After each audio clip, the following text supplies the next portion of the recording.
J'ai dû rencontrer Benjamin sur les bancs de la grande synagogue de Lyon il y a plus de 20 ans. Depuis, j'ai eu l'immense joie de continuer de croiser sa route. Que ce soit au BBYO, à l'UEJF, à Lyon 3, à Isieux, au CHRD, au Veilleur de Pierre, à la maison chez mes parents, tout le temps. Depuis 20 ans, nous nous parlions très souvent. C'était un grand frère, un grand-père, un copain, un chef de bande, un chef de clan, un séducteur, un sacré caractère, un blagueur, un fidèle, un modèle. C'était l'incarnation de quelque chose qui l'a dépassé, quelque chose qui nous oblige, et évidemment toutes celles et tous ceux qui ont eu l'immense joie de croiser son regard embué de larmes et de voir son sourire malicieux sont aujourd'hui les porteurs du message de Benjamin, les passeurs, les témoins. La responsabilité qui est la nôtre est immense. Merci à l'UEJF, à Noémie, à l'ensemble du Bureau national pour cette super initiative d'un hommage à Benjamin. Et évidemment, dans quelques jours, nous allons fêter Pessah.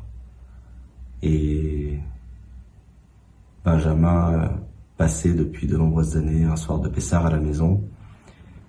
Nous finissions le Seder tardivement. Nous étions assez pressés que ça se finisse. Et Benjamin tenait à chanter tous les chants de Pessah en yiddish. Et évidemment que cette année, particulièrement, nous aurons un terrible manque et nous ne pourrons pas entendre Echad mi Yodea qu'il chantait, vous savez, cette chanson des nombres qui ne s'arrête jamais. Il l'a chanté avec cet accent yiddish exceptionnel.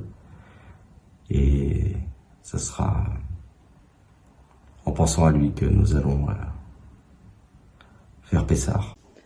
Benjamin, tu étais le plus adorable des emmerdeurs, aussi charmeur que râleur, et d'une classe extraordinaire, un vrai mensch.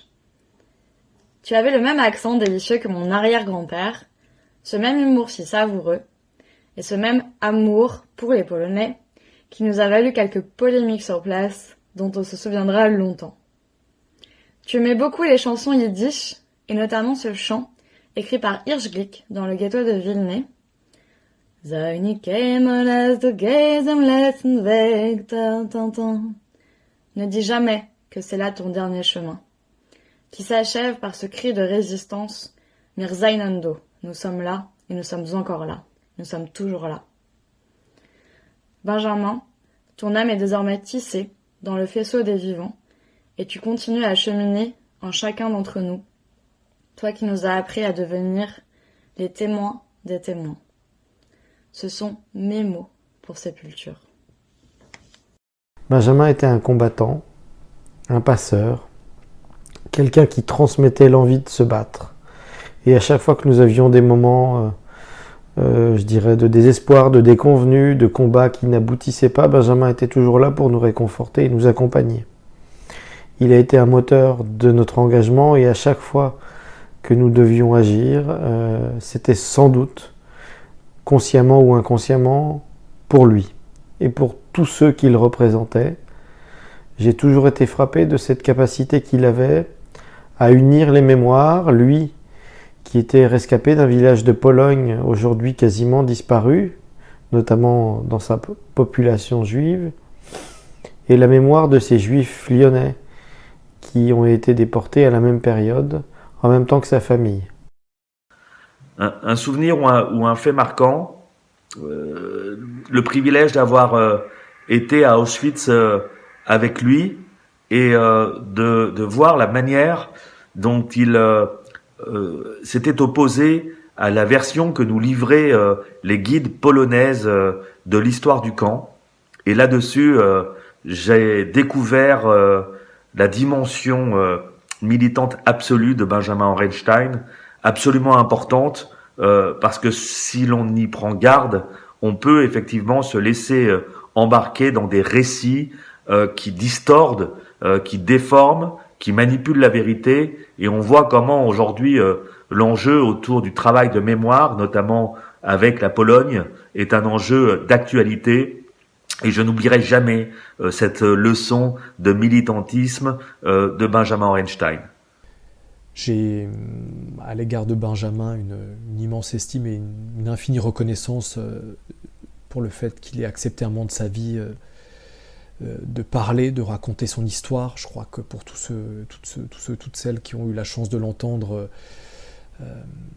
ça a été des mises en garde sur l'histoire, sur le passé, et ce qui pourrait éventuellement revenir.